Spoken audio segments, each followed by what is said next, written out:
1 Samuel 21. David runs from Saul. David went to the town of Nob to see Abimelech the priest.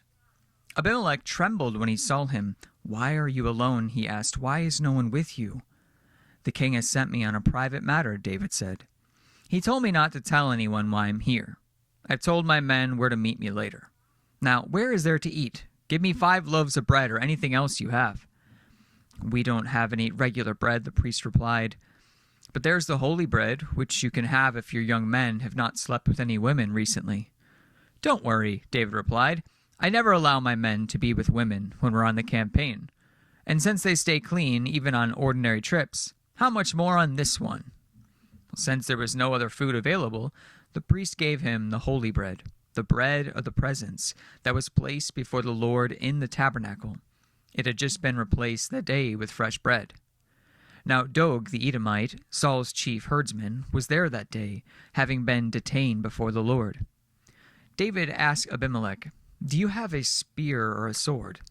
"The king's business was so urgent that I didn't even have time to grab a weapon." "I only have the sword of Goliath the Philistine, whom you killed in the valley of Elah," the priest replied. "It is wrapped in a cloth behind the ephod. Take that if you want it, for there's nothing else here." "There is nothing like it," David replied. "Give it to me." So David escaped from Saul and went to King Achish of Gath. But the officers of Achish were unhappy about him being there. "Isn't this David, the king of the land?" they asked. "Isn't he the one the people honor with the dances and the singing, saying Saul has killed his thousands and David his 10,000s?" David heard these comments and was very afraid of what King Achish of Gath might do to him. So he pretended to be insane, scratching on doors and drooling down his beard. Finally, King Achish said to his men, "Must you bring me a madman? We already have enough of them around here. Why should I let someone like this be my guest?" Chapter 22. David at the cave of Adullam. So David left Gath and escaped to the cave of Adullam. Soon his brothers and all his other relatives joined him there. Then others began coming, men who were in trouble or in debt or who were discontented, until David was the captain of about 400 men. Later David went to Mizpeh in Moab, where he asked the king, "Please allow my father and mother to live here with you until I know what God is doing for me." So David's parents stayed in Moab with the king during the entire time David was living in his stronghold. Now one day the prophet Gad told David, "Leave the stronghold and return to the land of Judah." So David went to the forest of Hereth. The news of his arrival in Judah soon reached Saul. At the time, the king was sitting beneath the taramis tree at the hill of Gibeah, holding his spear and surrounded by his officers. "Listen here, you men of Benjamin," Saul shouted to his officers when he heard the news. "Has that son of Jesse promised every one of you fields and vineyards? Has he promised to make you all generals and captains in his army? Is that why you've conspired against me? For not one of you told me when my own son made a solemn pact with the son of Jesse. You're not even sorry for me. Think of it. My own son, encouraging him to kill me as he's trying to do this very day." Then Doeg the Edomite, who was standing there with Saul's men, spoke up. "When I was at Nob," he said, "I saw the king of Jesse talking to his priest, Abimelech, son of Ahitub.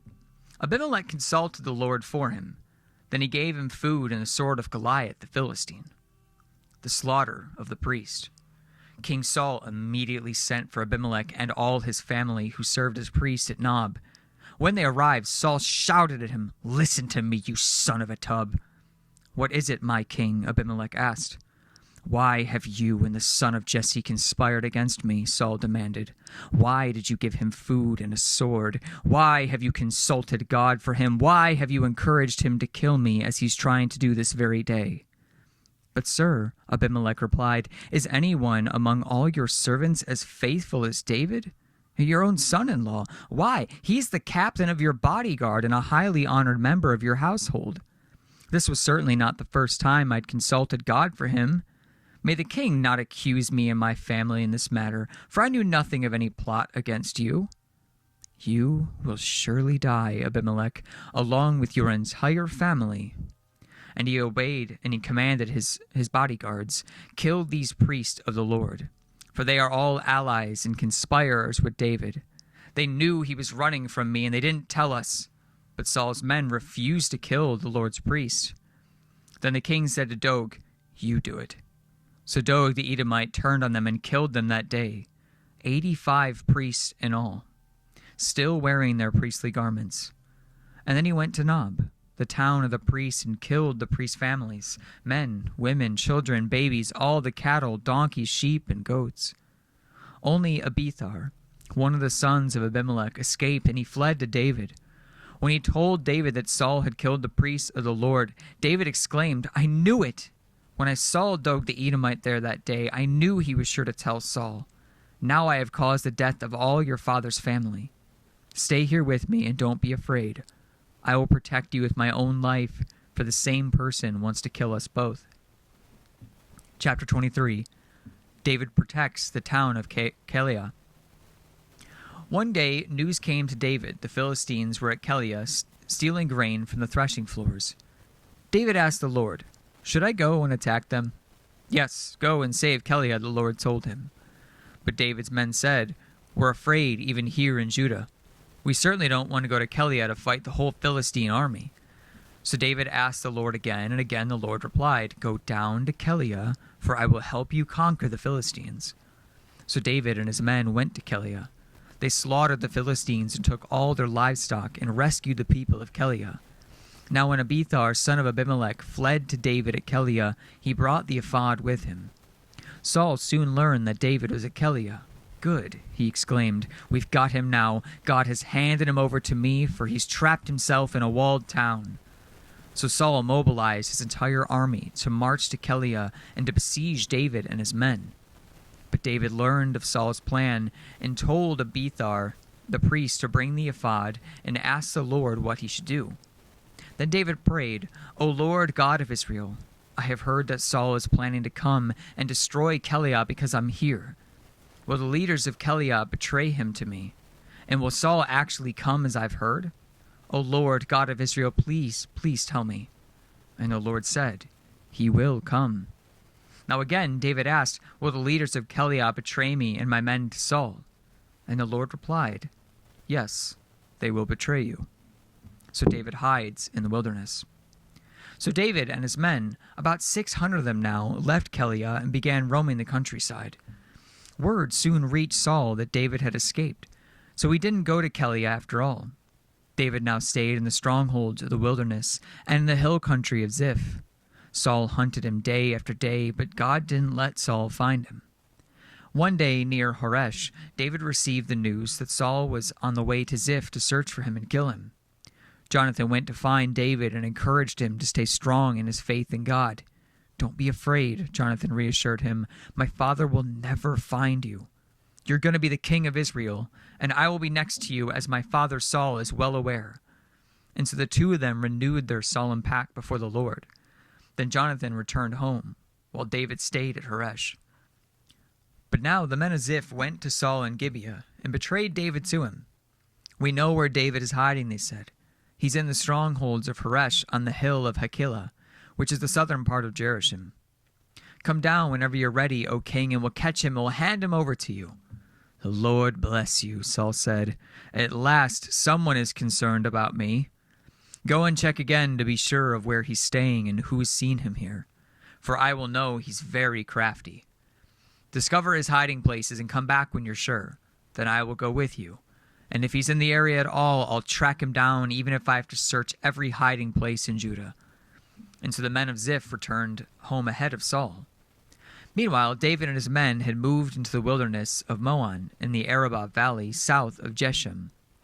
When David heard that Saul and his men were searching for him, he went even further into the wilderness to a great rock, and he remained there in the wilderness of Maon. But Saul kept after him in the wilderness. Saul and David were now on opposite sides of a mountain.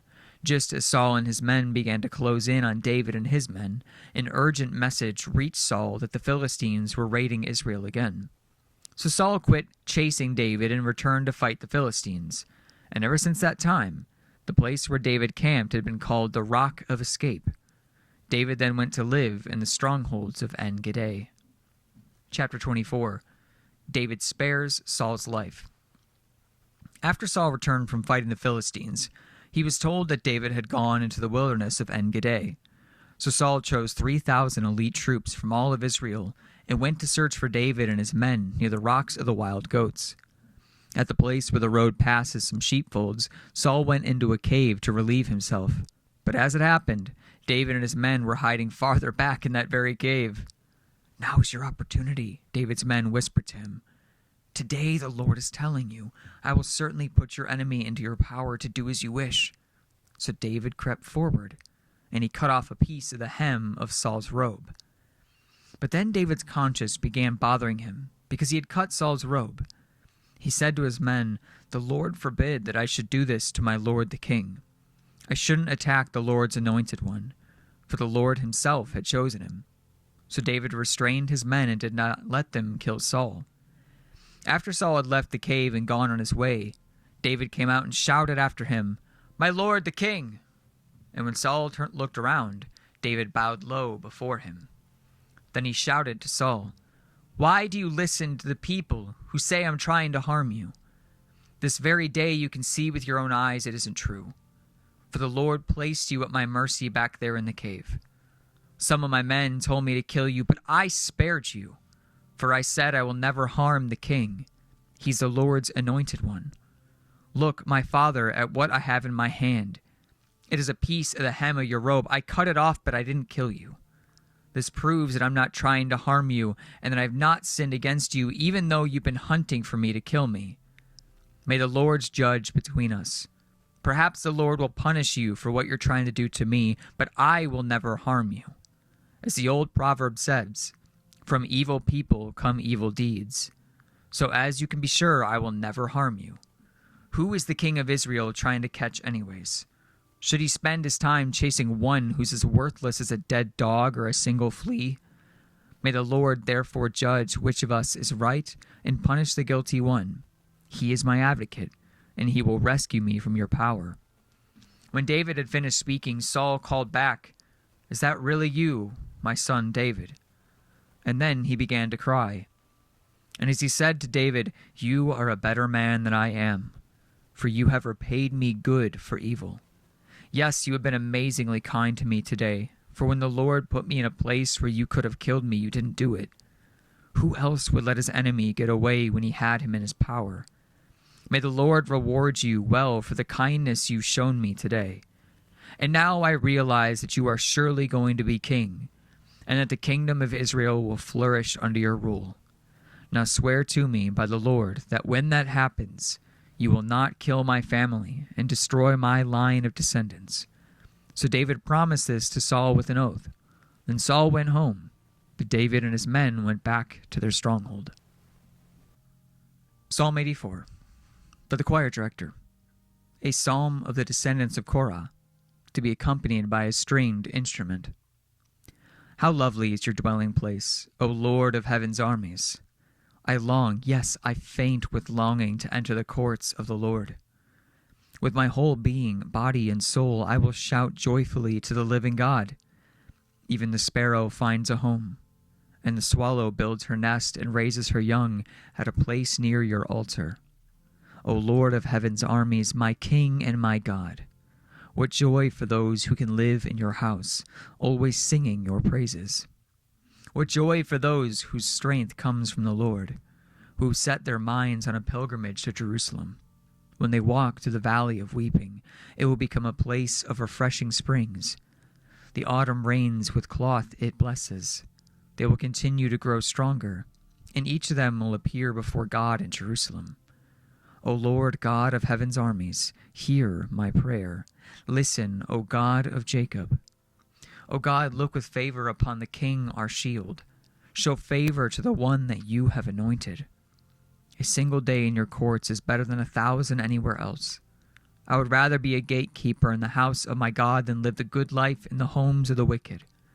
For the Lord God is our sun and our shield. He gives us grace and glory. The Lord will withhold no good thing for those who do what is right. O Lord of heaven's armies, what joy for those who trust in you.